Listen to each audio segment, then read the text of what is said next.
Victoria a 35 ans et elle est mariée à Thomas, 38 ans. Thomas a un enfant d'une précédente relation, Robin, 5 ans, et ils ont un enfant en commun, Arthur, 2 ans.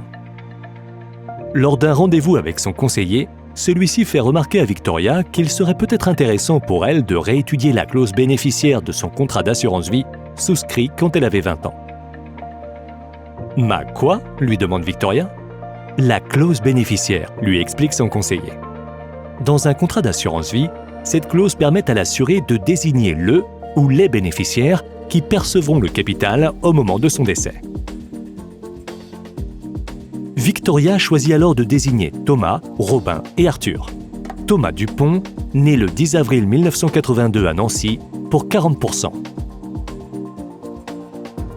Robin Dupont, né le 20 juillet 2015 à Nancy, pour 30%.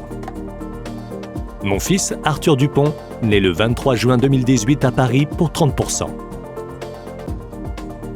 Vivant ou représenté. Et de terminer par la clause de sauvegarde. À défaut, mes héritiers.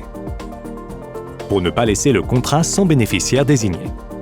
Il est très important que les bénéficiaires soient clairement désignés pour faciliter leur identification et le versement du capital postérieurement au décès. 3 ans plus tard. Victoria et Thomas ont un second enfant, et c'est encore un garçon, Paul.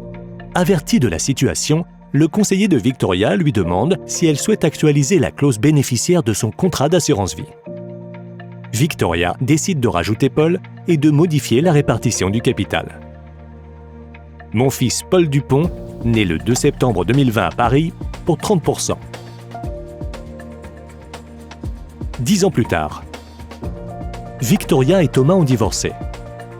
Cette fois, Victoria contacte elle-même son conseiller pour actualiser sa clause bénéficiaire en retirant Thomas et en modifiant la répartition du capital. Il est en effet conseillé de vérifier régulièrement sa clause bénéficiaire, au moins à chaque étape importante de sa vie, pour s'assurer qu'elle répond toujours à ses souhaits. 40 ans plus tard, Victoria décède. Le capital de son assurance vie revient à ses bénéficiaires, Robin, Arthur et Paul.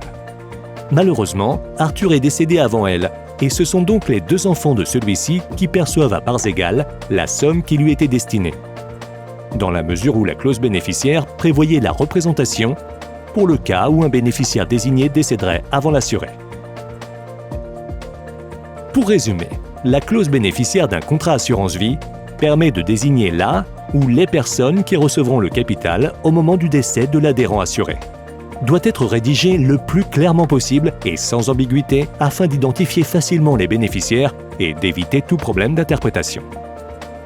Peut être actualisée à tout moment en l'absence de bénéficiaire acceptant ou avec son accord. Votre conseiller est à votre disposition pour vous accompagner lors de la rédaction ou de la mise à jour de votre clause bénéficiaire.